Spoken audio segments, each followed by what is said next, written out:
आज शेवटचा दिवस 3 तारीख 2 वाजेपर्यंत फॉर्म भरायची मुदत होती. अजूनही आहे 15 मिनिट.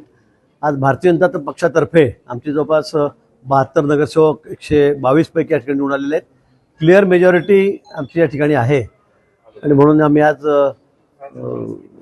4 नावं वरती पाठवले होते प्रदेशाकडे, मान्य अध्यक्षांकडे. मान्य देवेंद्रजींशी बोलणं सुरू होतं आणि सगळ्या शेवटी अंती वरतून निर्णय आलेला आहे. त्या संदर्भामध्ये उपमहापौर म्हणून मच्छिंद्र बाळासाहेब सानप यांचा फॉर्म आम्ही भरलेला आहे आणि महापौर म्हणून या ठिकाणी हिमगौरी बाळासाहेब आहेर आडके यांचं नाव निश्चित झालेलं आहे आणि त्यांचा फॉर्म आम्ही आता भरायला सर्व नगरसेवक त्या ठिकाणी पाठवलेले आहेत.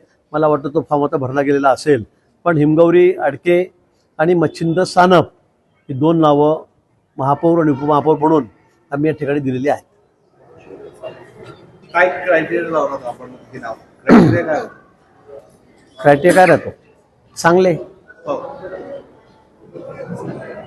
चांगले कार्यकर्ते, चांगले नगरसेवक. कुंभमेळा यावेळेला आहे, आपल्याला सर्वांना कल्पना आहे.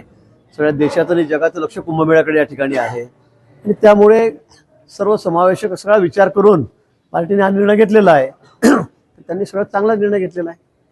हो, अनेक नवीन चेहरे पण होते आणि वरिष्ठांकडून असंही सांगितलं जात होतं की कुठेतरी फ्रेश चेहरा दिला जावा. मला वाटतं कुंभमेळ्याच्या बेसिसवरच त्या ठिकाणी थोडासा अनुभवी असला पाहिजे, महापालिकेची माहिती असली पाहिजे, हे आवश्यक होतं. नाही तर कुणाला अजून नवीन नगरसेवक आलेले आहेत आमच्याकडे तरुण खूप नगरसेवक होते. आमच्या भगिनी ज्या आहेत त्या अतिशय युवा भगिनीसुद्धा या ठिकाणी आलेल्या होत्या, पण मग त्यांना अनुभव किंवा अजून माहितीसुद्धा सभागृह त्यांनी बघितलेलं नाही आणि कुंभमेळ्याच्या अगदी तोंडावरच अशा पद्धतीने नवीन चेहरा दिला तर अधिकाऱ्यांना किंवा मग थोडं महापालिकेत अडचण होऊ शकते अशी शक्यता आहे.